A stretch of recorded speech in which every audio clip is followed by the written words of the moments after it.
बिस्मिल्लाहिर्रहमानिर्रहीम। सैनशीन पर तशरीफ फरमा मजलिस इत्तेहादुल मुस्लिमीन के अराकीन असम्बली,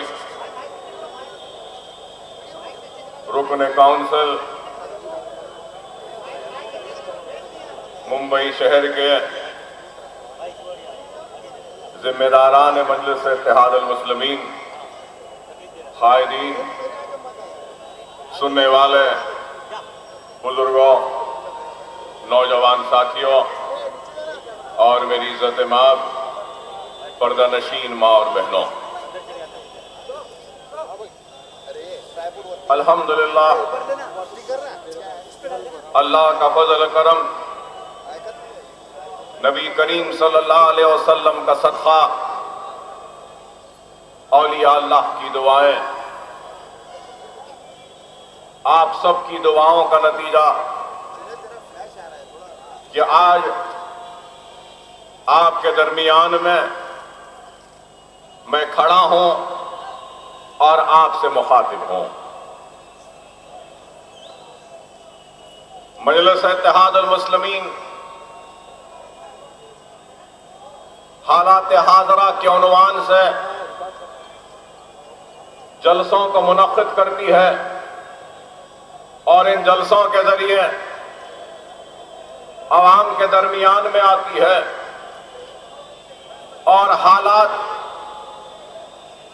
के बारे में उनको आगाह करती है। न सिर्फ हालात से आगाही करवाती है बल्कि इन हालात का किस तरीके से मुकाबला किया जाए एक मुकम्मल मंसूबा व प्रोग्राम आपके सामने रखती है। और आज भी उसी सिलसिले हालात हाज़रा के उन्वान से हम आपके दरमियान में आए हैं। तो हम जब हालात के बारे में आपके सामने रखेंगे तो हालात सिर्फ आपके शहर के नहीं रखेंगे, हालात आपकी रियासत के नहीं रखेंगे, हालात हमारे मुल्क के नहीं रखेंगे, बल्कि हम आलम इस्लाम के हालात भी आपके सामने रखेंगे। इस मुल्क के हालात को भी रखेंगे, रियासत के हालात को भी रखेंगे, शहर के हालात को भी रखेंगे और इन हालात का किस तरीके से मुकाबला किया जाए एक मुकम्मल प्रोग्राम व पॉलिसी व मंसूबा भी आपके सामने रखेंगे। अगर हम आलम इस्लाम पर नजर डालें तो आज सारे आलम इस्लाम में खून बह रहा है और मुसलमान एक दूसरे का दस्ते गिरेबान हो चुका है और आपसी इख्तिलाफ इतनी शिद्दत और इतनी उरूज पर है कि हमारा खून बेआवाज बह रहा है। चाहे वो इराक हो या सारे अरब में, आज हमको आपस में लड़ाकर यहूद और नसारा की ताकतें हमारे इंतशार के जरिए हमको आपस में लड़ाकर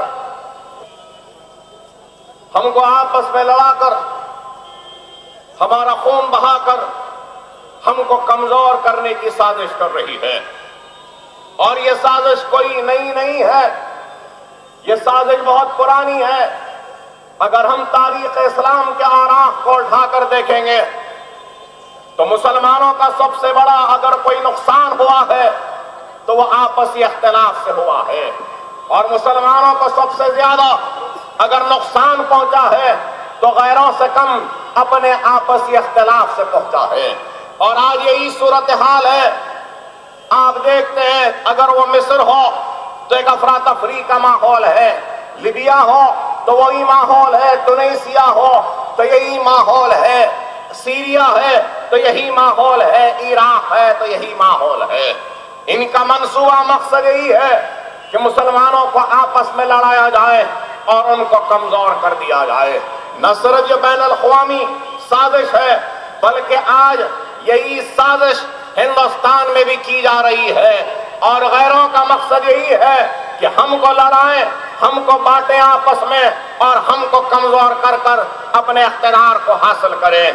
आज यही हालात है कि आज आप बताइए कि 25 करोड़ मुसलमान जो इस मुल्क में रहते हैं, बसते हैं, इस मुल्क से रोजी रोटी कमाते हैं और आज इस मुल्क में 25 करोड़ मुसलमानों की आवाज नहीं है। आप बताइए, मेरी बात से शायद कोई इख्तिलाफ करे, लेकिन क्या यह हकीकत नहीं है कि इस मुल्क में हर एक की अपनी अपनी जमात है? अगर यादव है तो उनकी यादवों की जमात है, अगर बहुजन है तो उस बहुजन समाज की जमात है, अगर रेड्डी है तो उन रेड्डियों की जमात है, अगर पाटिल है तो उनकी जमात है, लिंगायत है तो उनकी जमात है, हर किसी की जमात है। और अगर मैं मुसलमानों की जमात की बात करता हूं और मुसलमान की बात करता हूं तो इनको इख्तिलाफ क्यों है, मेरा उनसे सवाल है। अगर नहीं है तो सिर्फ मुसलमानों की जमात नहीं है। आज मुसलमान अपने हक के लिए जिद्दोजहद करता है और अपनी नाइंसाफी पर आवाज बुलंद करता है तो उन मुसलमानों को हरासा व परेशान किया जाता है। अरे आप गौर करें कि 25 करोड़ की आबादी कोई मामूली तादाद नहीं है। अरे अगर हम आलम इस्लाम की मुसलमानों की तादाद को देख लें या फिर मक्का से लेकर मराकश तक अगर मुसलमानों की तादाद को देख लें तो वो तादाद भी 25 करोड़ नहीं है, लेकिन हिंदुस्तान में हमारी तादाद 25 करोड़ है। तो सवाल ये है कि इतनी बड़ी तादाद रहने के बाद हम बेआवाज क्यों हैं?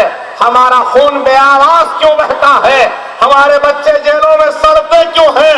हमारी आबादियां नजरअंदाज क्यों होती हैं? हमारे बच्चे इल्म को हासिल करने के लिए क्यों दर दर की ठोकर खाते हैं? क्यों हमारी बस्तियां गंदगी की मिसाल बन जाती है? क्यों हमारे जिंदगियों में खुशहाली नहीं आती है? इस वजह से नहीं आती है। गैरों पर तनकीद करने के बजाय मैं अपने आप पर तनकीद करूंगा कि हमारे सफों में इत्तेहाद नहीं होने का नतीजा है कि हम बेआवाज हो गए, हमारी ताकत नहीं रही, हमारे बच्चे जेलों में सड़ने लगे, हमारी बस्तियां तरक्कियाती सरगर्मियों के लिए तड़प रही हैं, लेकिन तरक्कियाती सरगर्मियां नहीं होगी। हमारा इंतशार वजह है हमारे आज के इन हालात का। अगर हमारे पास इत्तेहाद होगा तो खुदा की कसम दुनिया की कोई ताकत हमको झुकाने की बात भी नहीं कर सकती। झुकाना तो छोड़ो, बशर्ते ये कि हमारे सफों में इत्तेहाद हो। अरे तादाद कभी मायने नहीं रखती, याद रखो। ऐ मुंबई के गयूर मुसलमानों, याद रखो, तादाद कोई मायने नहीं रखती। जंग बदर में रसूलुल्लाह सल्लल्लाहु अलैहि वसल्लम ने काफिरों से मुकाबला किया था, इस्लाम दुश्मनों से मुकाबला किया था, तो फाखे के आलम में थे, भूख के आलम में थे, प्यास के आलम में थे, तादाद कम थी। शाम में दुश्मनों की तादाद हजारों में थी और यहां पे तो सब बहुत कम थी। जब एक सहाबी कराम ने कहा कि रसूलुल्लाह सल्लल्लाहु अलैहि वसल्लम, हम कैसे लड़ेंगे इनसे, हम तो कई दिन से भूखे हैं, तो एक सहाबी ने कहा, या रसूलल्लाह, हम सिर्फ एक दिन से नहीं कई दिन से भूखे हैं, ये देखिए हमारे पेट को कि पेट पीठ को जाकर लग चुका है। तो रसूलुल्लाह सल्लल्लाहु अलैहि वसल्लम अपना अमामा हटाते हैं और बताते हैं कि एक नहीं दो पत्थर बने हुए थे आपके और मेरे आका मोहम्मद रसूलुल्लाह सल्लल्लाहु अलैहि वसल्लम के पेट पर। और फिर जंग बदर में मुसलमानों को कामयाबी मिलती है। तादाद कम हथियार जंगालूद, फाके के आलम में, भूख में, घोड़े नहीं, हाथी नहीं, लेकिन फिर भी कामयाबी मिलती है। तो क्यों मिलती है? अरे कामयाबी उसी के कदम को चूमती है जिसके सीने में ईमान जिंदा होता है। और ईमान क्या है? ईमान क्या है? अरबी में ईमान लफ्ज का अगर तर्जुमा करो तो ईमान का मतलब है ज़वाल शिकस्त। मतलब यह कि शिकस्त को सवाल देने की ताकत रखने वाले को ईमान कहते हैं। और इल्लल्लज़ीना आमनू व अमिलुस्सालिहात, अल्लाह सुब्हानहू व तआला कुरान में इरशाद फरमाता है कि अगर तुम्हारा अमल सच्चा होगा, साले होगा, तो अल्लाह खुद रहमत के बादलों को बरसाएगा और सच्चा अमल और साले जुनून जमीन को चाक करते हुए अपने कामयाबी के झंडों को गाड़ देगी। मतलब यह कि अगर आपके पास कोई बीज है तो आपको देखना ही है क्या आपका बीज सच्चा है। आपको देखना ही है कि आप इस सच्ची बीज को जिस जमीन में बोना चाहते हो क्या वो जमीन साले है। अगर बीज सच्ची है, जमीन साले है, तो अल्लाह अपने रहमत के बादलों को बरसाएगा और सच्ची बीज साले जमीन के सीने को चाक करती हुई अपने कामयाबी के झंडों को गाड़ देगी। अगर मेरे अल्फाज में सच्चाई है और मुझको सुनने वालों का दिल साले है तो अल्लाह कोई हमको आगे बढ़ने से रोक नहीं सकता, बशर्ते कि सच्चाई होनी चाहिए, बशर्ते कि इखलास होना है, बशर्ते कि हमारे पास मिल्लत इस्लामिया की खिदमत का जज्बा होना चाहिए। आज लोग मुंतशिर हैं, उसका नतीजा है कि आज हम एक ताकत बनकर उभर नहीं सक रहे। आप बताओ क्या यह अफसोसनाक बात नहीं है कि 3 करोड़ 60 लाख तादाद है उत्तर प्रदेश में मुसलमानों की, लेकिन अफसोस एक मुस्लिम रुकने पार्लियामेंट उत्तर प्रदेश से मुंतखब करवा के उत्तर प्रदेश के मुसलमान दिल्ली की पार्लियामेंट को नहीं भेज सके। क्या यह अफसोस नहीं है? ऐ मेरे मुंबई के प्यारे मुसलमानों, क्या आप जानते हैं कि आपकी तादाद कितनी है महाराष्ट्र में? अरे महाराष्ट्र में आपकी तादाद 1 करोड़ 25 लाख है और अगर सही हिसाब कर ले, सही दियानतदारी से सेंसस हो जाए तो 1.5 करोड़ से ज्यादा मुसलमान महाराष्ट्र में है, ये मेरा दावा है। लेकिन आप बताइए क्या 1.5 करोड़ मुसलमान एक मुसलमान रुकने पार्लियामेंट को भी नहीं भेज सकते? अरे क्यों नहीं भेजे, मेरा सवाल है। अरे जिस रियासत से मैं आया हूं, तेलंगाना रियासत, वहां कितने मुसलमान हैं जानते हैं आप? आपको सुनकर हैरत होगी कि मैं जिस रियासत का रुकने असेंबली हूं, मेरी रियासत में सिर्फ 40 लाख मुसलमान हैं। सिर्फ 40 लाख मुसलमान हैं।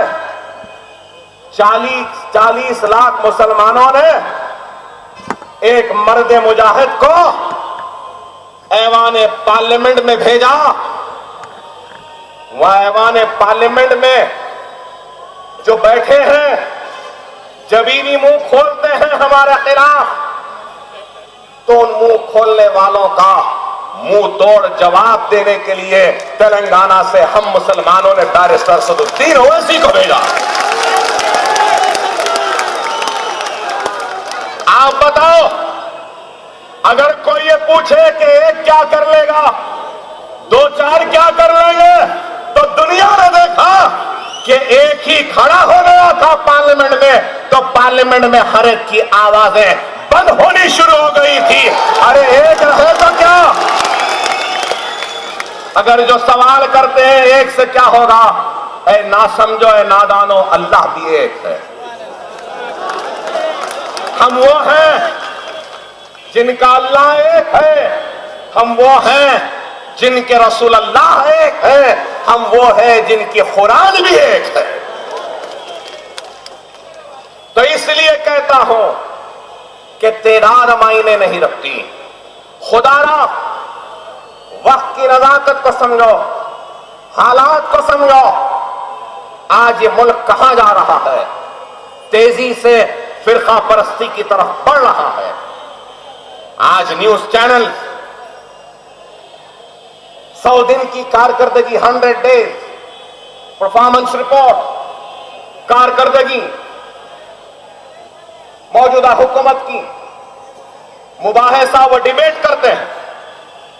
अरे 100 दिन में क्या किया, क्या नहीं किया, मुल्क की तरक्की के लिए मैं इस पे बहस नहीं करूंगा, लेकिन 100 दिन में जब भी इन कमबख्तों का मुंह खुला तो सिर्फ हमारे ऊपर जहर उगलाए।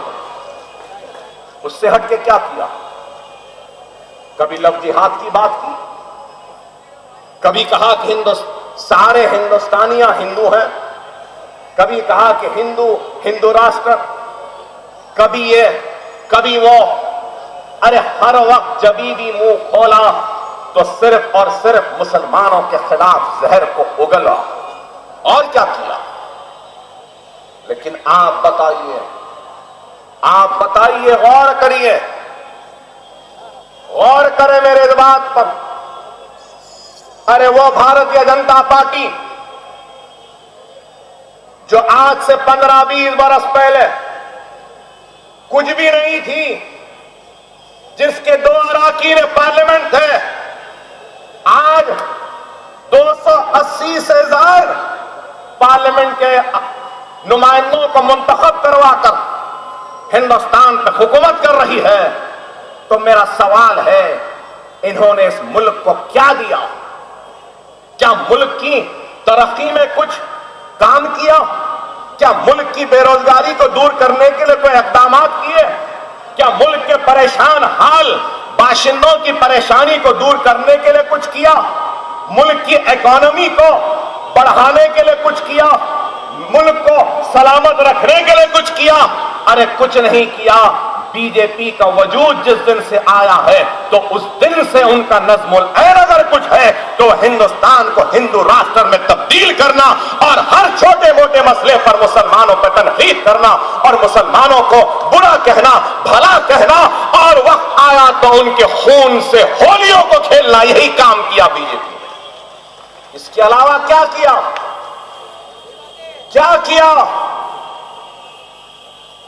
नरेंद्र मोदी को वोट देने वालों, मेरा तुमसे सवाल है, मेरा सवाल है नरेंद्र मोदी को वोट देने वालों से, क्या नरेंद्र मोदी हिस्टोरियन है? क्या नरेंद्र मोदी इकोनॉमिस्ट है?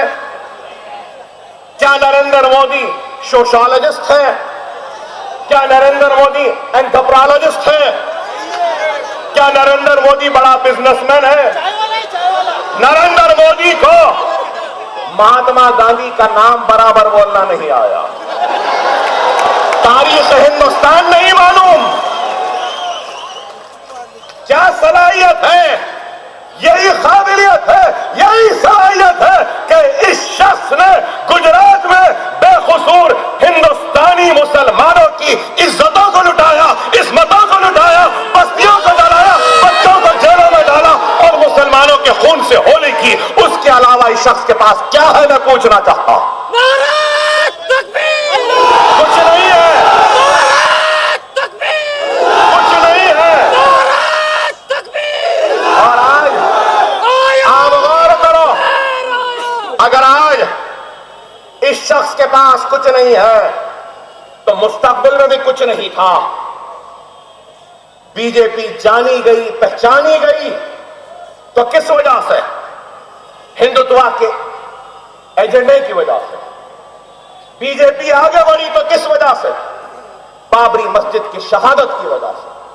अगर बाबरी मस्जिद की शहादत नहीं होती तो क्या बीजेपी ताकतवर होती? आप गौर करें मेरे एक एक बात पर। बाबरी मस्जिद को शहीद किया और उस वक्त का वजीर आजम, जो नाम के लिए कांग्रेस का वजीर आजम था, लेकिन दर हकीकत अपनी धोती में आरएसएस की खाकी चड्डी पहनने वाला वजीर आजम था नरसिम्हा राव, जो बाबरी मस्जिद को शहीद होता हुआ एक तमाशबीन की तरह देखता रहा, तमाशाई बनकर देखता रहा। अरे आज मैं सलाम करता हूं हिंदुस्तान की फौज को कि जम्मू कश्मीर के सैलाब में फंसे लोगों को किस दिलेरी, किस जांबाजी के साथ निकाल कर ला रहे हैं। हम सलाम करते हैं उनको। नरसिम्हा राव अगर दियानतदार होता और हुकूमत की पुलिस के पास अगर ताकत नहीं थी, कुव्वत नहीं थी, तो बाबरी मस्जिद को हिंदुस्तानी फौज के हवाले कर देना था। हमारे फौजी हमारे बाबरी मस्जिद को भी बचा लेते थे। लेकिन ये लोग खामोश तमाशाई बन के देखते रहे। शहादत बाबरी मस्जिद हिंदुस्तान की सियासत में एक बहुत तब्दीली और करवट का नाम है। बाबरी मस्जिद किसकी मस्जिद? मुसलमानों की मस्जिद। मिंबर रसूल किसका मिंबर? मुसलमानों का मिंबर रसूल। बाबरी मस्जिद मुसलमानों के अल्लाह का घर। बाबरी मस्जिद को इन्होंने शहीद किया। अरे मुसलमानों, मैं तुमसे सवाल करना चाहता हूं, क्या आपने बाबरी मस्जिद के शहादत के पीछे जो छुपा अल्लाह का पैगाम था, क्या इसको समझा? क्या इसको जाना? लोग कहते हैं कि अल्लाह का घर शहीद हो गया। अरे मैं कहता हूं, हो सकता है कि लोग मेरी बात से इख्तिलाफ करें, लेकिन मेरा ईमान कहता है कि अल्लाह से बढ़कर अल्लाह के बंदे अल्लाह की घर की इबादत नहीं कर सकते। फिर क्या बात है कि अल्लाह ने अपने घर की शहादत की मंजूरी दे दी?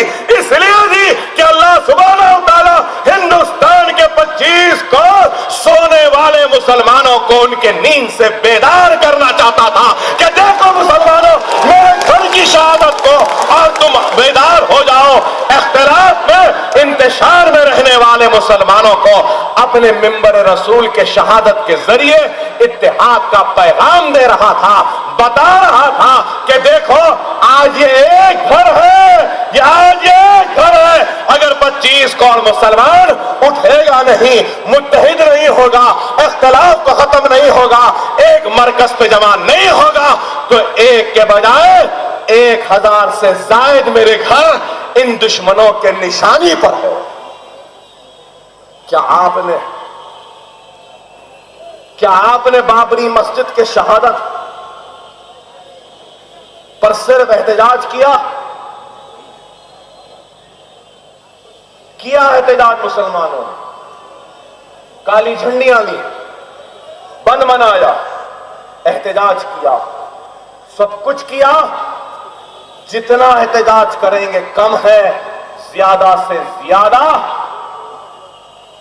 एहतजाज करना होगा मुसलमानों, भूलना नहीं है। अगर हम एक बाबरी मस्जिद को भूल जाएंगे तो आज से 15-20 दिन पहले अशोक सिंघल ने क्या कहा? मुसलमानों देख लो, हम तुम्हारे वोट के बगैर भी इख्तिदार पर आ सकते हैं। बाबरी मस्जिद छोड़ दो, मथुरा व काशी भी छोड़ दो, तो मुसलमान करीब आएंगे। आप गौर करो, ना हम बाबरी मस्जिद छोड़े थे, ना छोड़ेंगे, ना काशी छोड़े थे, ना छोड़ेंगे, ना मथुरा छोड़े थे, ना छोड़ेंगे। हमारी जिद्दत जारी रहेगी, कानूनी लड़ाई लड़ते रहेंगे, जमहूरी लड़ाई लड़ते रहेंगे। अदलिया पर हमको भरोसा है, अदालत जरूर हमको इंसाफ देगी और बहुत जल्द बाबरी मस्जिद दोबारा तामीर होगी और हयारत बरा की सदा गूंजेगी, इंशाअल्लाह गूंजेगी। लेकिन मुसलमानों, बाबरी मस्जिद के शहादत का अगर गम है सीनों में, तो हर नई बनने वाली मस्जिद का नाम बाबरी मस्जिद रखते जाओ, रखते जाओ, रखते जाओ। बता दो उनको, तुम एक बाबरी मस्जिद गिराए, हम 1 लाख बाबरी मस्जिद तामीर करने की सख्त ताकत, हिम्मत और ईमान रखते, ये पैगाम दो।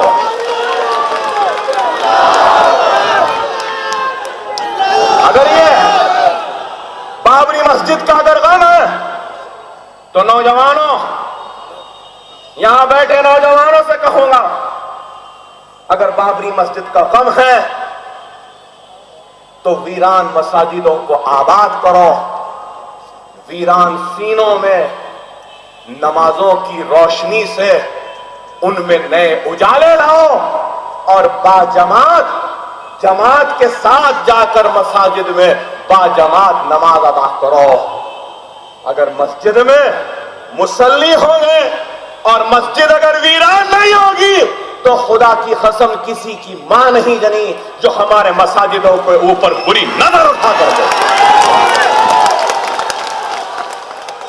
नमाज के पाबंद बनो, मसाजिदों को आबाद बनाओ, अपने रूठे हुए अल्लाह को मना लो, सजदे में गिरकर गिड़गिड़ा कर अल्लाह को मना लो। अल्लाह रहमान है, अल्लाह रहीम है। अपने गुनाहों से तौबा करो, अल्लाह आपके तौबा को कबूल करेगा। बाबरी मस्जिद की शहादत, उसके बाद उस पर एहतजाज करने वालों के सरों और सीनों पे गोलियां, बंबई में भी गोलियां चलाई गई, काले झंडे लेके बच्चे गए थे। ताड़ा के नाम पर बेकसूर मुसलमानों को जेल में भी डाला गया। फिर उसके बाद 92 के बाबरी मस्जिद के बाद 93 में और 92 के आखिर में कितना भयानक फिसाद हुआ। मुंबई में, बंबई में, अहमदाबाद में, गुजरात में, मुझसे बेहतर आप जानते हैं। उस वक्त भी मैं बंबई आया था, उस वक्त भी दवाखानों को फिरा था। एक एक मजलूम मुसलमानों की तड़पती हुई आह को मैंने सुना था, उनकी फरियाद, उनके दास्तानों को भी सुना था। अरे मैं पूछना चाहता हूं मुसलमानों, मैं पूछना चाहता हूं, 93 के बाद से लेकर आज तक कई फिसादात हुए। कभी मालेगांव जला, कभी परवनी जला, कभी भिवंडी में बच्चों को पकड़े, कभी मुंबई में पकड़े, कभी पूना में पकड़े, कभी अजमेर में पकड़े, कभी हैदराबाद में पकड़े, और उसके बाद में गुजरात का भी भयानक फिसाद हुआ। नरोड़ा पाटिया जला, एहसान जाफरी को जिंदा काट दिया गया, जला दिया गया। और उसके बाद भी इशरत जहां का एनकाउंटर हो गया, सोहराबुद्दीन का एनकाउंटर, बच्चे जेलों में। अरे मेरे प्यारे मुसलमानों, मैं आपसे पूछना चाहता हूं, मैं आपसे पूछना चाहता हूं, एक घर में अगर 3 भाई हैं जिनकी एक दूसरे से नहीं जमती, लेकिन एक बाहर वाला अगर घर पर हमला करता है, 3 में से एक को काटने को, लूटने को जब बढ़ता है, तो क्या 3 भाई अपने इख्तिलाफ को भूलकर एक दूसरे से खाने से खाना मिलाकर खड़े होकर उस लुटेरे का, उस खातिर का मुकाबला नहीं करते क्या? बताओ, करते हैं या नहीं? बताओ मुसलमानों। तो मैं पूछना चाहता हूं, क्या बाबरी मस्जिद तुम्हारी मस्जिद नहीं थी? मैं पूछना चाहता हूं, 100 सीनों पे गोलियां जिनकी लगी, क्या वो तुम्हारे भाई, तुम्हारे बेटे या तुम्हारे औलाद नहीं थी? मैं पूछना चाहता हूं, टाडा के नाम पर जेलों में तड़पने वाले क्या तुम्हारे मुसलमान भाई और तुम्हारे बेटे नहीं थे क्या? पूछना चाहता हूं। मैं पूछना चाहता हूं, पूना, मालेगांव, परभनी, गुजरात, अजमेर, हैदराबाद, अहमदाबाद में इन दुश्मनों की चाकुओं के ज़रब से तड़प कर दम तोड़ने वाले क्या तुम्हारे अपने नहीं थे? क्या तुम्हारे बच्चे नहीं थे? क्या वो खून तुम्हारा नहीं था? क्या मेरा तुमसे सवाल है। अगर था तो फिर क्या यह वक्त नहीं है कि हम इतनी सारी चीजों को देखकर अपने इख्तिलाफ को खत्म करें? अरे मेरे प्यारे मुसलमानों, तुम किस तबाही के इंतजार में हो? क्या बाबरी मस्जिद की शहादत का पैगाम काफी नहीं है मुत्तहिद होने के लिए? क्या गुजरात का फिसाद काफी नहीं है मुत्तहिद होने के लिए? क्या मुजफ्फरनगर का फिसाद काफी नहीं है मुत्तहिद होने के लिए? क्या आसाम की जलती हुई हमारे बस्तियां क्या काफी नहीं है इंतशार को खत्म करके मुत्तहिद होने के लिए?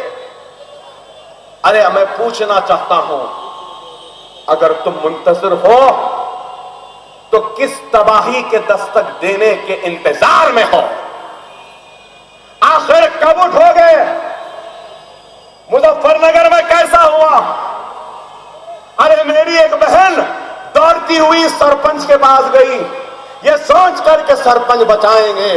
घर में सरपंच ने उसको बिठाया, कमरा बंद किया, ढोल मंगाया, ढोल बजा बजा कर लोगों को बारी बारी छोड़कर उसकी इस्मत को, उसकी आबरू को लुटाया। गुजरात में कैसे मुसलमानों के हामिला बहनों के पेटों को चीर कर हमल को निकाल दिया गया। अरे आसाम में किस तरीके से बस्तियों के बस्तियां उजाड़ दी गई। आपके बंबई में, इस मुंबई शहर में, तिरियानों में कैसा घिनौना फिसाद हुआ। क्या इंसाफ मिला? अरे आज जिन लोगों को अकबर ओवैसी की तकरीर पसंद नहीं है, मैं उनसे पूछना चाहता हूं, अगर तुम्हारे साथ इतना सब कुछ होता तो तुम क्या करते, कैसे बात करते, कैसे मुखातिब करते? मेरा उनसे सवाल है। रसूलुल्लाह सल्लल्लाहु अलैहि वसल्लम हदीस शरीफ में इरशाद फरमाते हैं कि वो मुसलमान जिसके सीने में दूसरे मुसलमान के दुख तकलीफ का, वो मुसलमान जिसके सीने में दूसरे मुसलमान के दुख तकलीफ का एहसास नहीं है, सरकार इरशाद फरमाते हैं कि वो मेरी उम्मत में से नहीं है। तुम उम्मत मोहम्मदी होना मेरे प्यारे मुसलमानों, तो फिर तुमको अपने सीने में उस चीखती हुई एहसान जाफरी की बेवा की फरियाद को सुनना होगा, सुनना होगा। अगर सुन नहीं सकते, कुछ कर नहीं सकते, तो कम से कम हाथ उठा के दुआ करना होगा कि अल्लाह सुब्हानहू व तआला उस एहसान जाफरी की बूढ़ी बेवा को ताकत दे, हिम्मत दे और उसको इंसाफ जल्द अज जल्द अदा कर दे। इशरत जहां के हमारी बहन नहीं थी क्या? सोहराबुद्दीन, अरे कितना जुल्म किया। अगर इनके जुल्म की दास्तान को बयान करो तो जर्रा बराबर भी अगर इस मजमे में किसी शख्स के सीने में ईमान है तो वह ज़ारो खता रोने लगेगा, रोने लगेगा। अरे गौर करो। और आज कई लोग मुझसे सवाल करते हैं, पूछते हैं कि अकबर साहब ऐसा आदमी वजीर आजम बन गया, गुजरात में इसके नाक के नीचे इज्जतें लुटी, इस्मतें लुटी, बच्चे यतीम हुए, बूढ़े बाप के खानों पर नौजवान बेटों के जनाजों का वजन आ गया, बस्तियां खाक की ढेर में तब्दील हो गई। ये जालिम आज हिंदुस्तान का वजीर आजम है, हमारा क्या होगा? अरे मेरे भाई, ये एक क्या, एक नरेंद्र मोदी तो छोड़ो, इस जैसे 1000 भी आ गए तो हमको हमारे मुकाम से हिला नहीं सकते।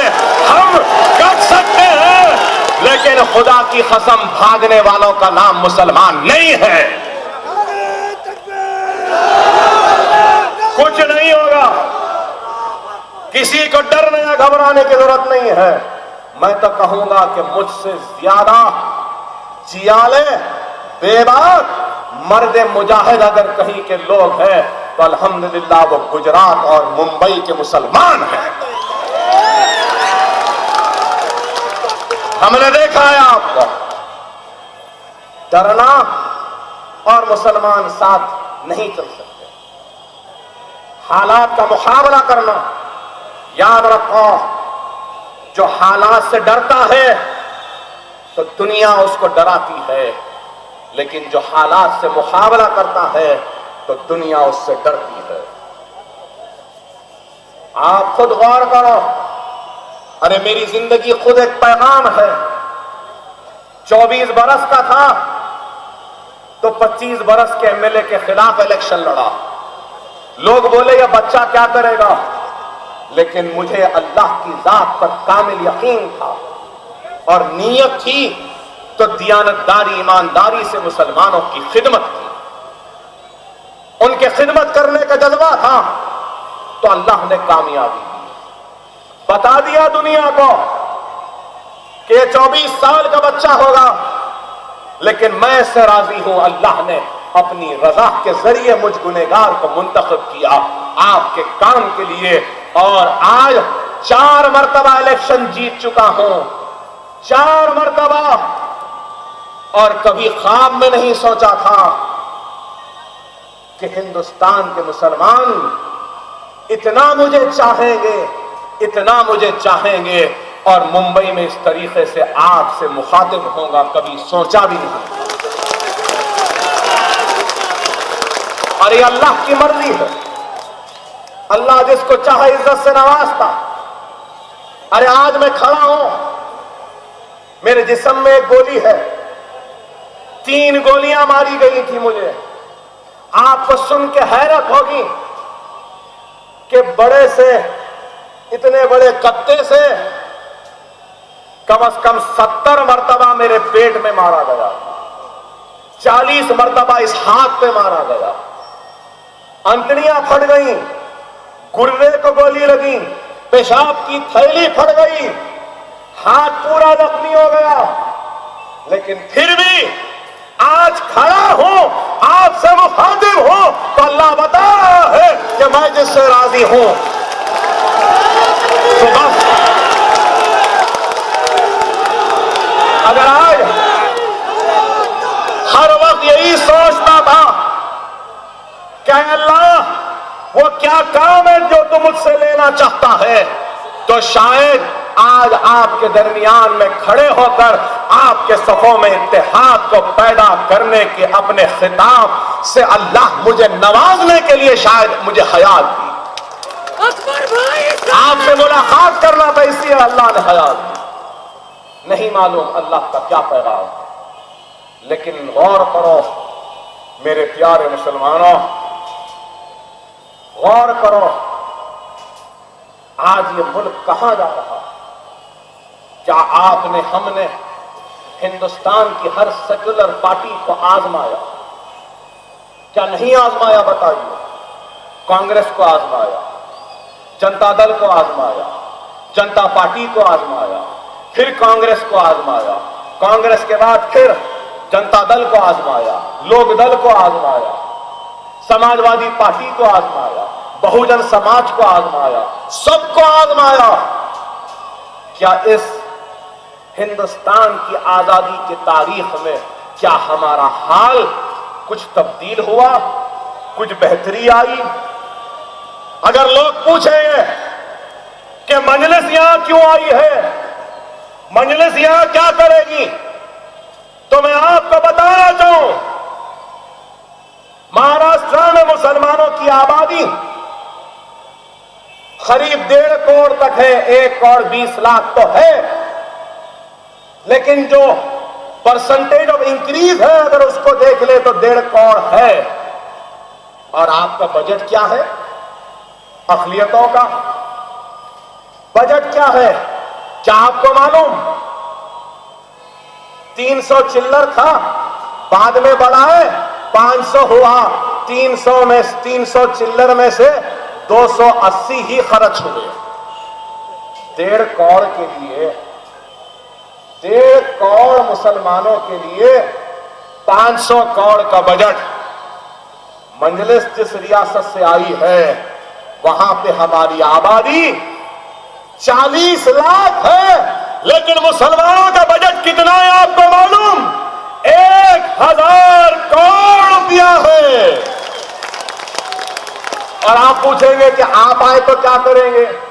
इंशाअल्लाह हम आए महाराष्ट्र में तो 500 करोड़ नहीं, इंशाअल्लाह ताला 2000 करोड़ का बजट बनाने के लिए जिद्दजहद करेंगे।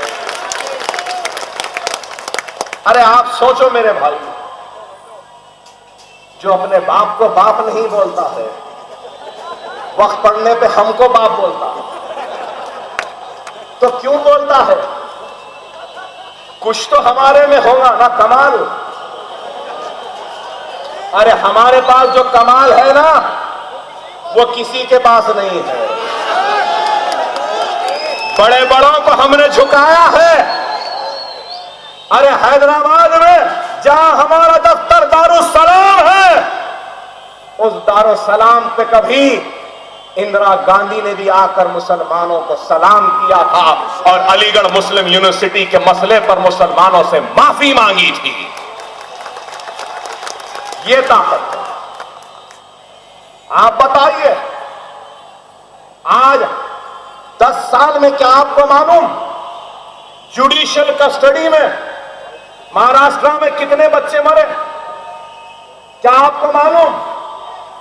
333 मुसलमान बच्चे पुलिस कस्टडी में मरे। मैं पूछना चाहता हूं 1.5 करोड़ मुसलमानों से, क्या तुमको मालूम था ये बात? अगर मालूम था तो क्यों सन्नाटा था, क्यों खामोशी थी, क्यों एक लफ्ज का एहतजाज भी नहीं हुआ? मेरा आपसे सवाल है। अरे तुम एहतजाज के लिए तैयार हो जाओ, खुदा की कसम तुम पीछे रहो, आगे तुम्हारे अकबरुद्दीन वैसी रहेगा। गोली चलेगी तो हम लेंगे। अरे आप खाली आगे बढ़ो, हम आगे बढ़ेंगे, सामने हम रहेंगे। अल्लाह और उसके रसूल की कसम, अगर पुलिस की लाठी बरसेगी या गोली चलेगी तो पहले हमारे सर पे, हमारे सीने पे चलेगी। हम आपके लाशों पे खड़े होकर क़यादत नहीं करेंगे। खुदा की कसम अपने लाशों पे आपको खड़ाएंगे और इस्लाम और मुसलमानों की सरबुलंदी के लिए काम करेंगे।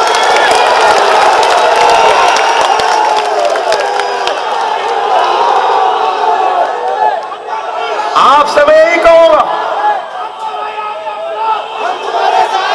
आज क्या आपको मालूम पढ़े लिखे मुंबई में 1.5 करोड़ में से मुसलमानों के ग्रेजुएशन का लेवल कितना है महाराष्ट्र में? क्या मालूम आपको? मैं ये कह रहा हूं, ये मेरे फिगर्स नहीं है, ये महमूदुर रहमान कमेटी के फिगर्स हैं, जो विलासराव देशमुख ने कमेटी को बनाई थी मुसलमानों की पसमानदगी को देखने की। 1.5 करोड़ मुसलमानों में से सिर्फ 2.2% मुसलमान ग्रेजुएट होते हैं। लड़कियां 1.4।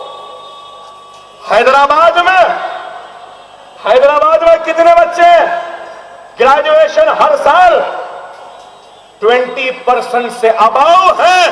तेलंगाना रियासत में जो मुसलमान ग्रेजुएट होता है, ये मेरे फिगर नहीं, सच्चर कमेटी उठा करते हैं। अरे जो सालाना, सिर्फ मिसाल दे रहा हूं, 5 लाख स्कॉलरशिप बच्चों को दी जाती है हमारे रियासत, जिसमें SC, ST, BC सब है, मुसलमान भी। 5 लाख सब में मुसलमान स्कॉलरशिप हासिल करने वाले कितने हैं मालूम आपको? इंजीनियरिंग के कह रहा हूं 1 लाख मुसलमान बच्चे हैं हमारे रियासत में। KG से लेकर PG तक स्कॉलरशिप दी जाती है, फीस रियंबर्समेंट किया जाता है। एक गरीब रक्शे वाले, बंडी वाले, पंचर जोड़ने वाले या डब्बे वाला मुसलमान का बच्चा या बच्ची डॉक्टर इंजीनियर बनने का ख्वाब देखती है, जब भी उसका मेरिट आ जाएगा, मार्क्स अच्छे हैं तो सीट मिल जाती है और फीस हुकूमत अदा करती है। क्या यह काम आपके पास हो रहा है? ये मजलिस करे, इंशाअल्लाह ये काम करेगी।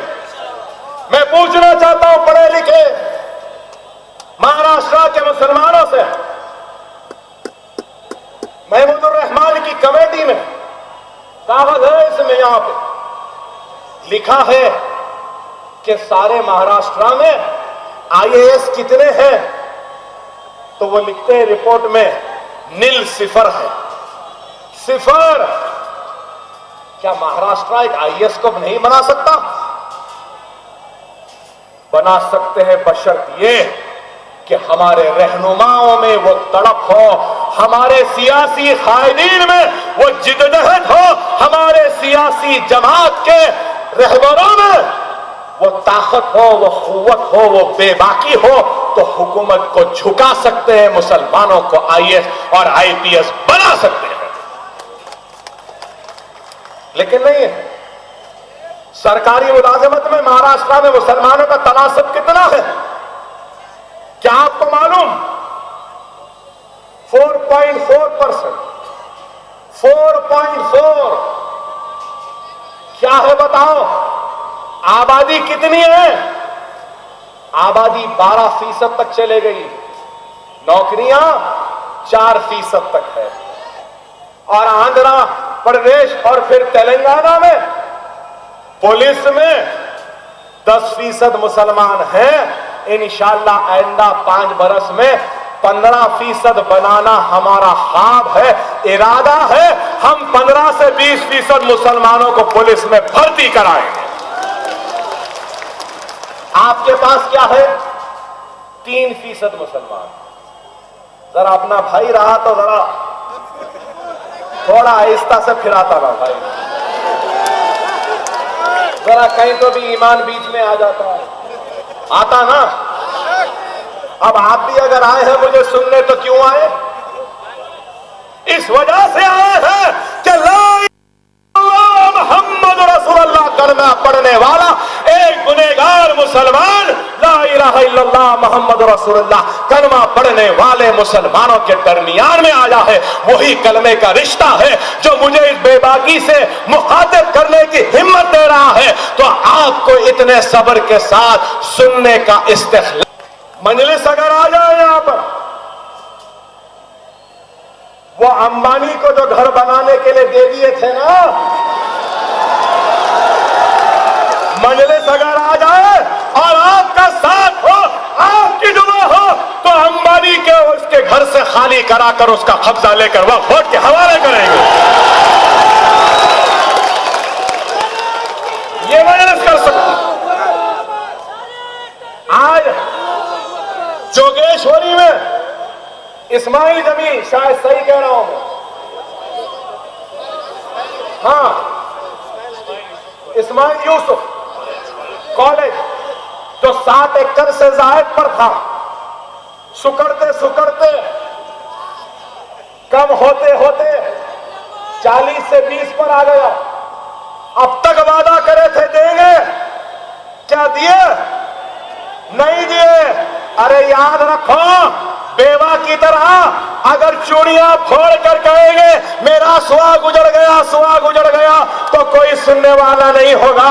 मर जा मुजाहिद की तरह, निकल जाओ और जाकर उस जमीन पे बैठ जाओ। या हमारी थी, हम बैठ गए हैं, तो फिर देखो कौन ले सकता है। अरे ये कौन है?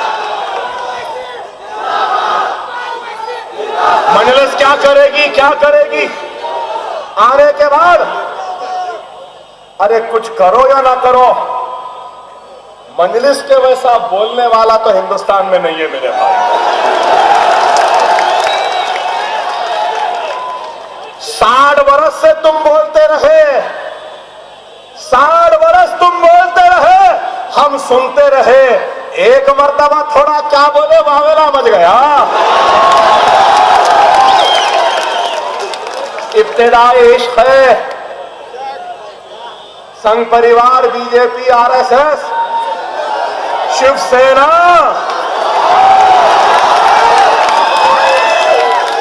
अभी तो शुरू हुआ है बाबा, अभी बहुत बोल रहे हैं। देखते हैं तुमको बोलने की हिम्मत ज्यादा है या हमको बोलने की, देख लेंगे।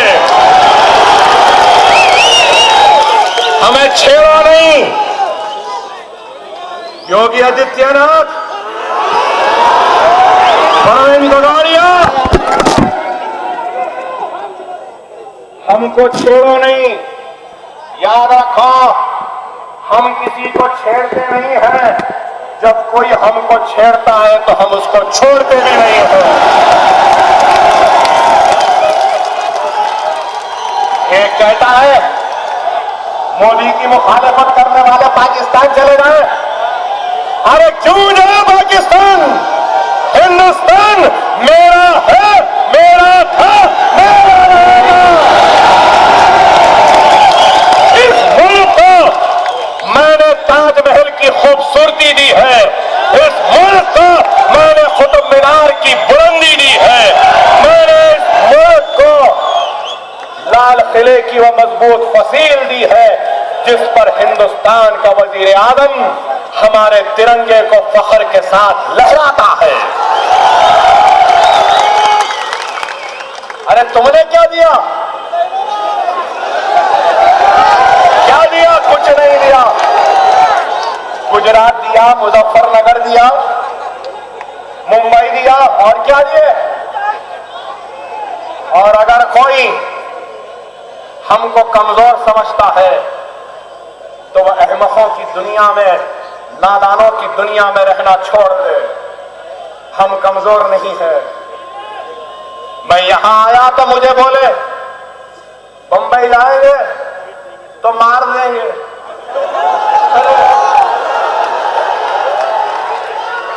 अकबर ओवैसी कोई चूड़ी का बच्चा है,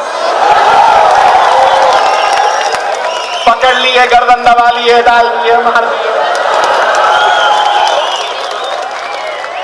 अरे मुझे अपनी हिफाजत करनी आती है, और जब भी ऐसा कुछ होगा तो वादा है अकेला तो नहीं जाऊंगा, कम से कम 2-4 मारने वालों को अपने साथ लेकर जाऊंगा। अरे डरने या घबराने वालों का नाम मजलिस नहीं है। अकबर ओवैसी लंदन चले गए, नहीं आ रहे, टीवी चैनल बोल रहे। अरे बाबा, इलाज को गया था, जब आ जाओ बोले आ गया, 40 दिन जेल में डालते बोले डाल लो बोला।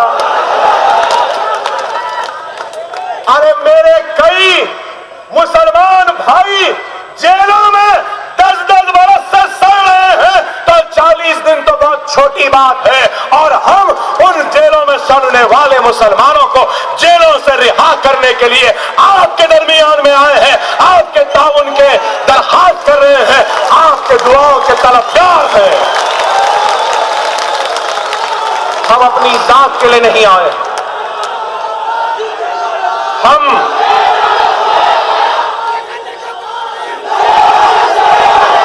अपनी जात के लिए नहीं आए, अल्लाह की दी हुई बहुत दौलत है मुझे, अल्लाह की दी हुई बहुत इज्जत है, बहुत शोहरत है, सब कुछ है। अंतड़ियां पेट को चिपक गई हैं, खींटियां पड़ गई हैं, खाना खाऊं तो पेट फूल जाता है, चलो तो गोली दर्द देती है, हाथ हिल नहीं सकता, पलट नहीं सकता, पेशाब की थैली फटी है, गुर्दा खराब हो चुका है, हर 3 महीने जाता हूं, खून में आयरन नहीं बन रहा है, आयरन चढ़ा कर आता हूं, इतनी मुसीबत उठाया हूं। अब इन जैसे लोग हमको डराएंगे, इन जैसे लोग हमको रोकेंगे। बाबा गोलियां चाकुआं सब कोशिश करके चले गए, अब तो तोपी लाना पड़ेगा।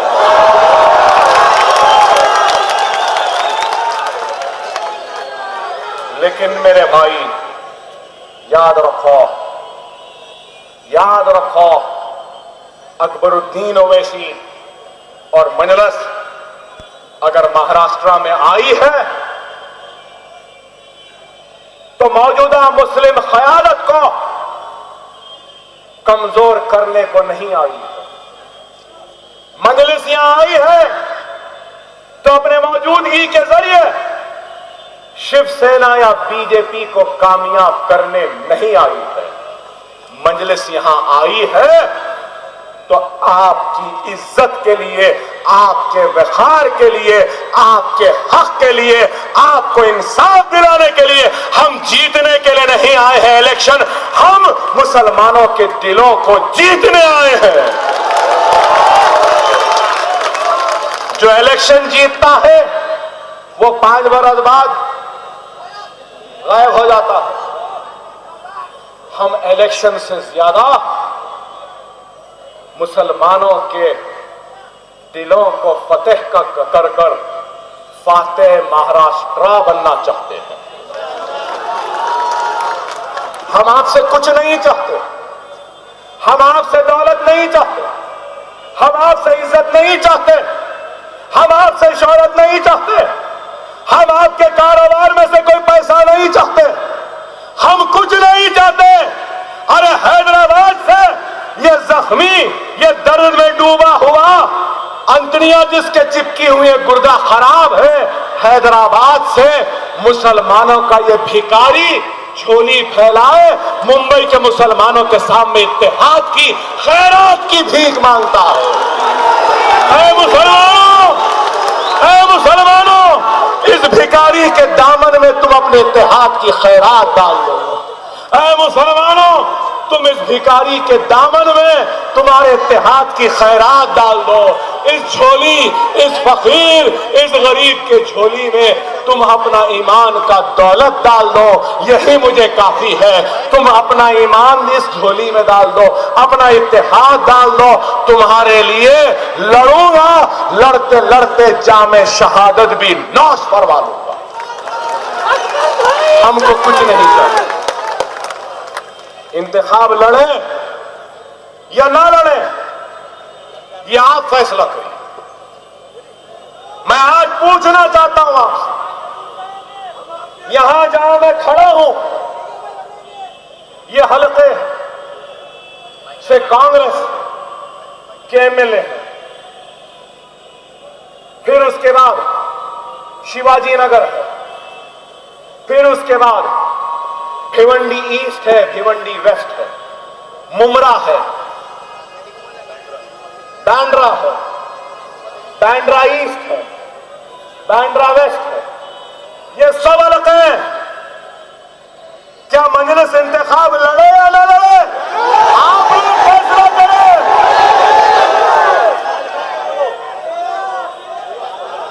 देखो, याद रखो, याद रखो, ऐ मेरे प्यारे मुसलमानों, हिंदुस्तान एक उम्मीद और आस लगाए। अगर मजलिस और मुझ पर देख रहा है तो अब आपको भी देख रहा है। उनको मायूस न करो। मैं मायूस हो जाऊं तो कुछ नहीं, मैं अपनी सियासत आंध्रा में कर लूंगा, तेलंगाना में कर लूंगा, लेकिन वो मुसलमान जो आस लगाए आप पर और मुझ पर देख रहे हैं, उनके उम्मीद को न तोड़ो। पहले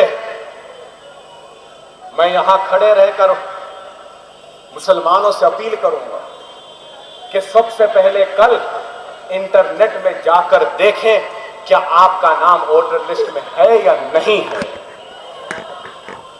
आज मैं रिकॉर्ड में आकर कहता हूं, लाखों नहीं करोड़ों मुसलमान नाम हिंदुस्तान के वोटर लिस्ट में मौजूद नहीं है और करोड़ों नाम गलत हैं और कई लाखों नामों के पोलिंग बूथ दूर दराज इलाकों में हैं।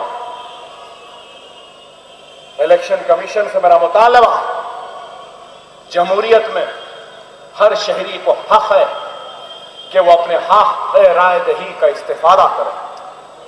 जितने नाम नहीं हैं उन नामों का इंदराज करो मेरे भाई। हिंदुस्तान में अगर हमारे पास कोई ताकत है तो याद रखो वो वोट की ताकत है। अगर वोट इस्तेमाल नहीं होगा तो फिर ये दरिंदों का नंगा नाच जारी रहेगा। वोट इस्तेमाल होगा तो हमारे लोग ऐवानों में जाएंगे।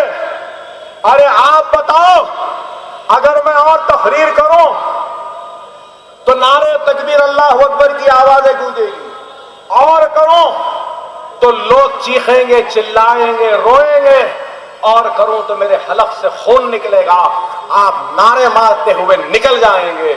लेकिन उसके बाद क्या होगा? पुलिस की बेचैन गोलियां आपके सरों और सीनों पे दाग दी जाएगी। मेरी आवाज यहीं दम तोड़ देगी, आपका जोश, आपका जज्बा यहीं खत्म हो जाएगा। लेकिन आप गौर करो, अगर यही आवाज ऐवान पार्लियामेंट व असेंबली में गूंजेगी तो हिंदुस्तान की 25 करोड़ मुसलमान उठकर नारे तकबीर अल्लाह अकबर कहेगा। यही फर्क है, यही फर्क है। अरे हम साथ हैं ना एमएलए। आंध्रा की असेंबली में 254 थे। बताओ मेरे भाई, 254 किधर, 7 किधर? उससे पहले तो 5 थे। 254 में 5, 290 वो लोग, एक से एक।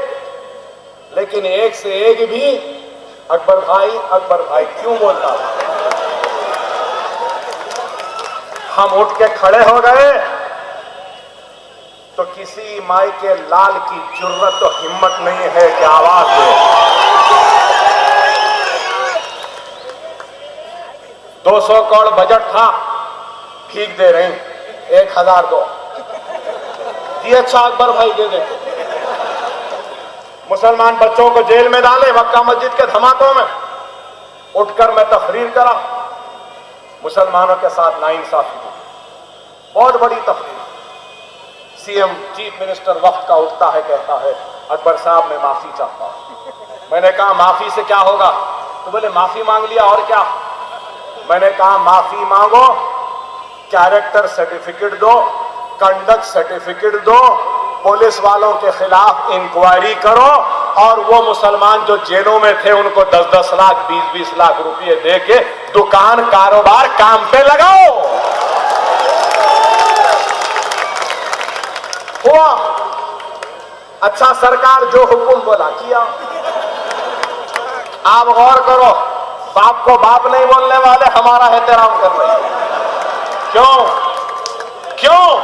इसलिए कि इस नईफ, इस कमजोर अकबर अवैसी के पीछे अल्लाह की ताकत है, रसूलुल्लाह की नुसरत है और रसूलुल्लाह के उम्मतों का इत्तेहाद की ताकत है, इसलिए हुकूमत झुकती है।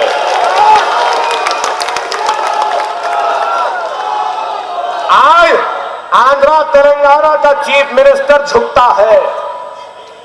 अगर 25 करोड़ मुसलमान मुत्तहिद हो जाए तो बखुदा बहुत जल्द ये नरेंद्र मोदी भी हमारे सामने झुकेगा, झुकेगा, जरूर झुकेगा, बशर्ते कि इत्तेहाद हो। खुदारा मुसलमानों याद रखो, नाटो की फोर्सेस का जब बम गिरता है, अमेरिका के तैयारे जब बम फेंकते हैं, या फिर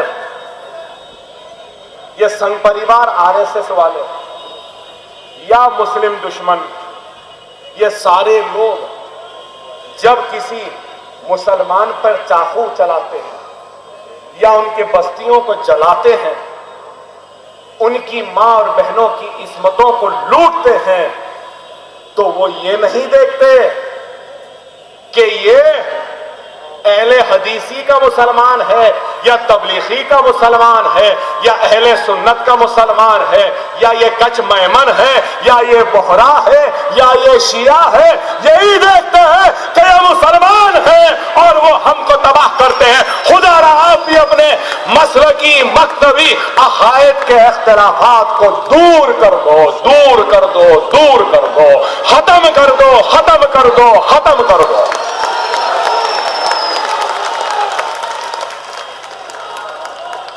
खत्म कर दो मुसलमान।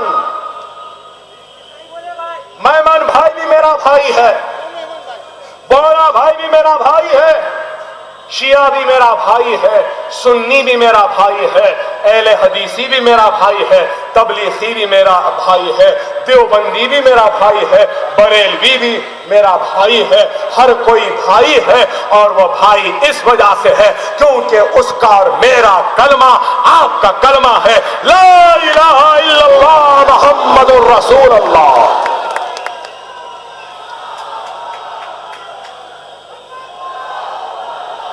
मैं कुछ नहीं चाहता। परमिशन रात को मिला, फ्लाइट्स भी नहीं मिलते थे, प्लेन भी नहीं थे। रात के 10 बजे गाड़ी में निकल गया, आपके दरमियान में आ गया। लोग बोले अकबर साहब एक दिन में जलसा कैसे होगा? मैंने कहा अल्लाह का काम है, अल्लाह कर देगा।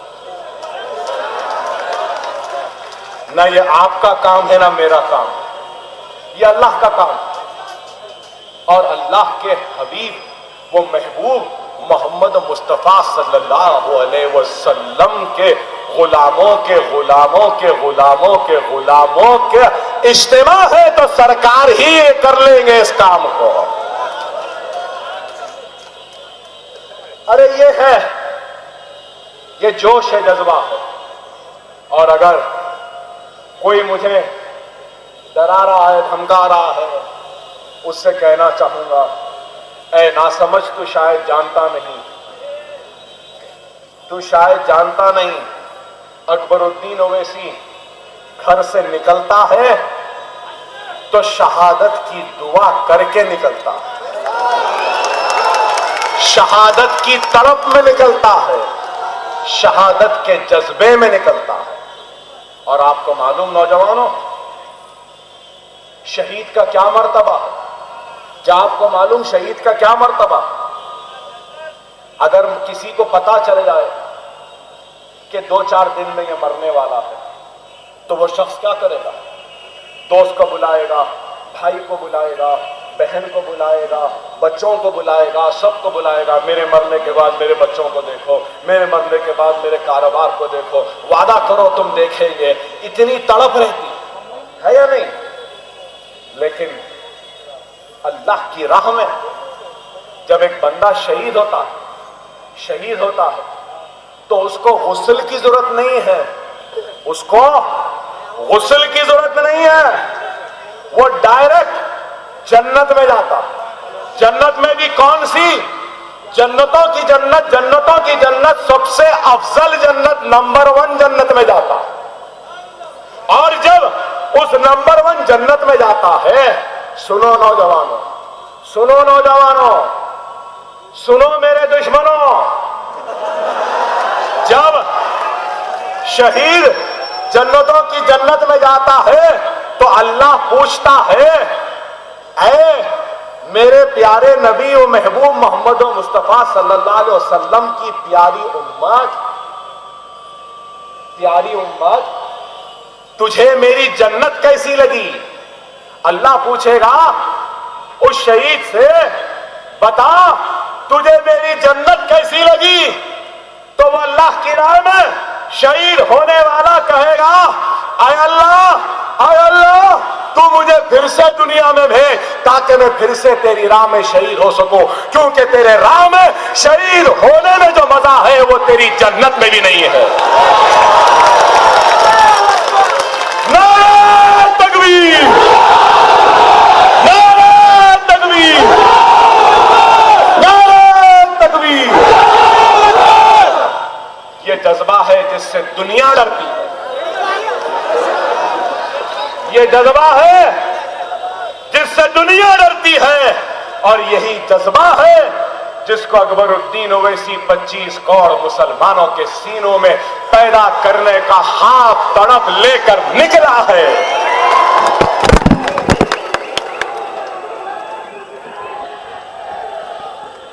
आखिरत की फिक्र करो, आखिरत की फिक्र करो, किसी से डरने या घबराने की जरूरत नहीं। अगर कोई कह रहा है कि मोदी की मुखालिफत करने वाले पाकिस्तान चले जाए, बोलने दो, बोलकर वो कैसा भागता भागता छुपते फिरा आप जानो।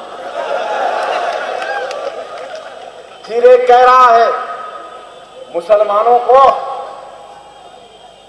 अपने महलों में घर न दो। क्या बात है भाई?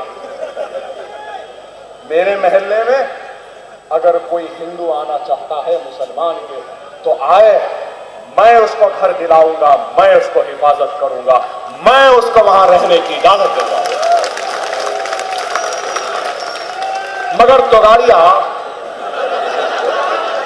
मैं पूछना चाह रहा हूं कि क्यों घर नहीं देना मुसलमान को? वो भी बोलो ना भाई, हम अच्छे हैं बोल के नहीं देना, हम खूबसूरत है बोल के नहीं देना, हम ताकतवर है बोल के नहीं देना, या हम खराब है बोल के नहीं देना, या हमारी सूरत अच्छी नहीं है बोल के नहीं देना, या फिर हम जल्दी जल्दी जो काम करना है कर देते हैं बोल के नहीं देना। क्या है बताओ, आप बताइए। बोलने वालों, वो दिन गए जब तुम बोलते थे और हम सुनते थे। अब तुम बोलेंगे तो सुनने की भी ताकत रखना पड़ेगा,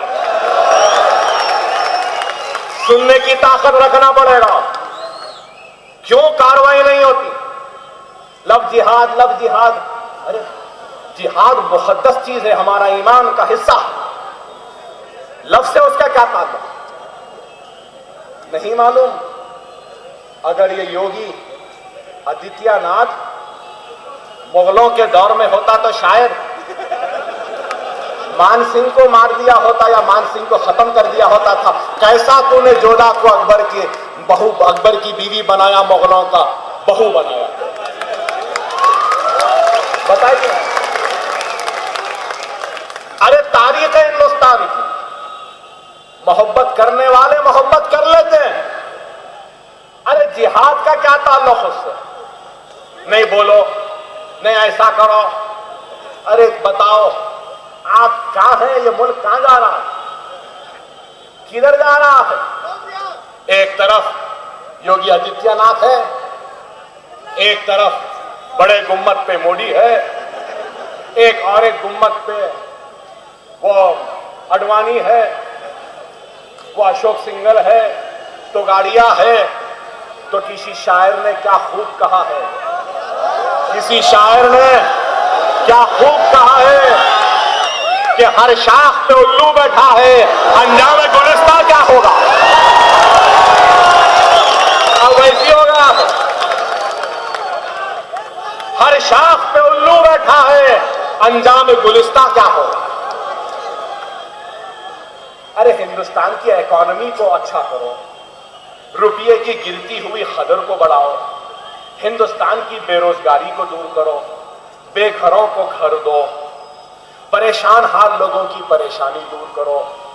ये हुक्मरान का काम है। नहीं, इन्हों कुछ नहीं करेंगे।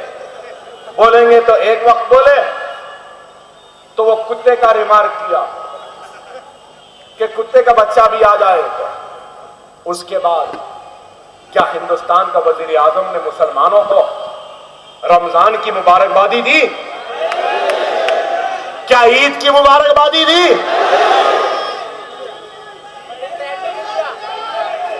जापान जाते हैं तो भगवत गीता देते हैं, वहां गए तो बोलते हैं मां गंगा बुलाई। लेकिन यहां हिंदुस्तान के 25 करोड़ मुसलमानों को उनके ईद पर मुबारकबाद नहीं दे सकते, उनके रमजान पे मुबारकबाद नहीं दे सकते, उनके त्योहारों पे नहीं दे सकते। और फिर बाद हमारे सरकारी मुसलमान भी हैं, निकले तो तारीफ। तस्लीमा नसरीन को वीजा हिंदुस्तान का 1 साल तक दे दिया जाता है। अकबरुद्दीन ओवैसी को बंबई आने में 2 साल लग गए। बांग्लादेशी हिंदुस्तान में रह सकती है, बांग्लादेशी हिंदुस्तान में रह सकती है। मैं इंडियन बॉर्न, इंडियन मुसलमान, वो मुसलमान जिसको फख्र है अपने मुसलमान होने पर, नाज है मेरे को मुसलमान होने पर। और अल्लाह का शुक्र अदा करता हूं कि अल्लाह ने मुझे उम्मती मोहम्मदी बना के दुनिया में भेजा। मैं अपने मुल्क में नहीं फिर सकता, मैं नहीं आ सकता, वो रह सकते। तो आप बताओ मेरे भाई, क्या है ये मुल्क, कहां जा रहा है? बहरहाल वक्त की हालत को, नजाकत को महसूस करिए।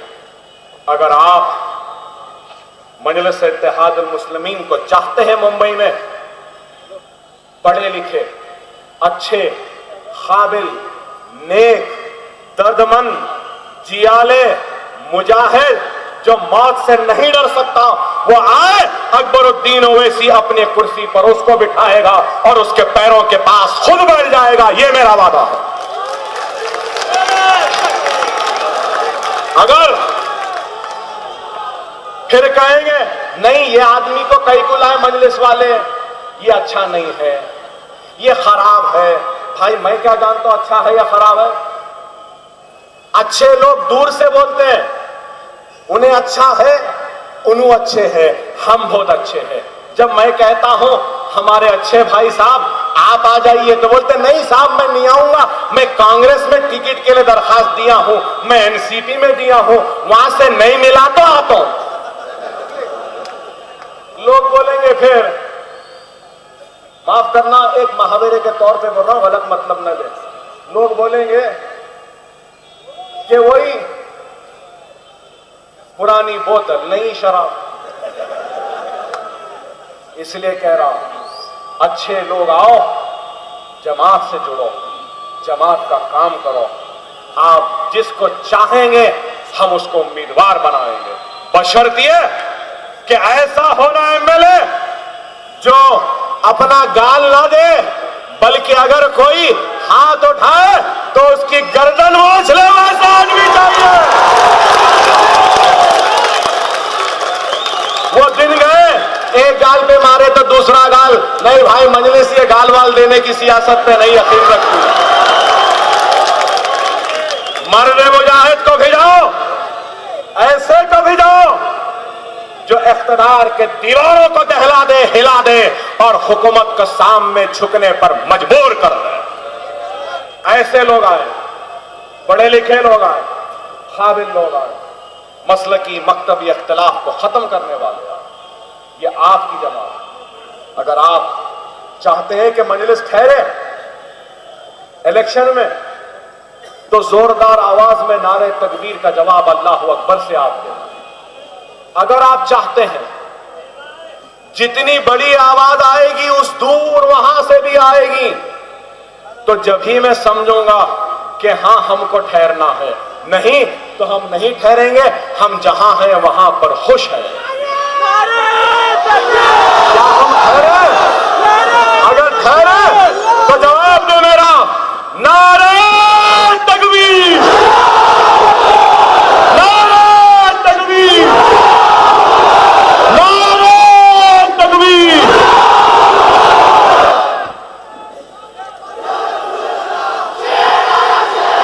अब मैं समझता हूं होशियार बीजेपी, संघ परिवार, ठाकरे खानदान, पवार खानदान, गांधी खानदान, होशियार अब मजलिस आ चुकी है और मजलिस इंतखाबात में हिस्सा लेगी। वक्त कम है, आप सबसे दरख्वास्त करूंगा कि मेरी दुआ पर आमीन कहें। ऐ अल्लाह, ऐ अल्लाह, तो हम मुसलमानों की हिफाजत कर। ऐ अल्लाह, ऐ अल्लाह, तुझे रसूल अल्लाह सल्लल्लाहु अलैहि वसल्लम का वास्ता, ऐ अल्लाह तुझे वास्ता खुलफाए राशिदीन का, ऐ अल्लाह तुझे वास्ता शोहदाए करबला का, ऐ अल्लाह तुझे वास्ता अहले बैत का, तुझे वास्ता औलिया अल्लाह का, तुझे वास्ता नेक मुसलमानों का। ऐ अल्लाह, ऐ अल्लाह, हिंदुस्तान में हम मुसलमानों की इज्जतों की, इस्मतों की, आबादियों की हिफाजत फरमा। ऐ अल्लाह, हमारे बच्चे जो जेलों में हैं इनको रिहाई अमल में ला दे। ऐ अल्लाह, जो परेशान हाल मुसलमान हैं इनकी परेशानियों को दूर फरमा दे। ऐ अल्लाह, ऐ अल्लाह, हम गुनहगार हैं, बगैर सरो सामानी के आलम में हैं। ऐ अल्लाह, हमको काटा, वो लूटा, वो तबाह किया जा रहा है, तो इसलिए कि हम तेरे नाम लेने वाले हैं, ला इलाहा इल्लल्लाह मुहम्मदुर रसूलुल्लाह कलमा पढ़ने वाले हैं। ऐ अल्लाह, ऐ अल्लाह, हमारी हिफाजत फरमा। ऐ अल्लाह, हमारी हिफाजत फरमा। ऐ अल्लाह, हमारे गलतियों को न देख। ऐ अल्लाह, हमारे गुनाहों को माफ फरमा। ऐ अल्लाह, हमारे भाई जो बेरोजगार हैं रोजगार अता फरमा। ऐ अल्लाह, जो बीमार हैं इनको शिफाए कामिला अता फरमा। ऐ अल्लाह, हमारी बहनें जो घरों में है शादियां नहीं हो रही है, शादियां करवा दे। ऐ अल्लाह, ऐ अल्लाह, एहसान जाफरी की वालिदा, एहसान जाफरी की बेवा को हिम्मत दे, ताकत दे कि वो मुकदमा जीत जाए। ऐ अल्लाह, हमारे खातिलों को सजा दे दे। ऐ अल्लाह, हमको खत्म करने वालों को तो नीस तो नाबूद कर दे, हमको तबाह करने वालों को तबाह बर्बाद कर दे। ऐ अल्लाह, तुम हमारे सफ़ों में इत्तेहाद को पैदा कर दे। ऐ अल्लाह, मसलकी मकतबी अकायद के इख्तिलाफात को दूर कर दे और कलमे की बुनियाद पे सबको नेक कर दे, एक कर दे। मजलिस इत्तेहादुल मुस्लिमीन को ताकतवर बना दे। वाखिरु दावाना अल्हम्दुलिल्लाहि रब्बिल आलमीन। नारे तकबीर।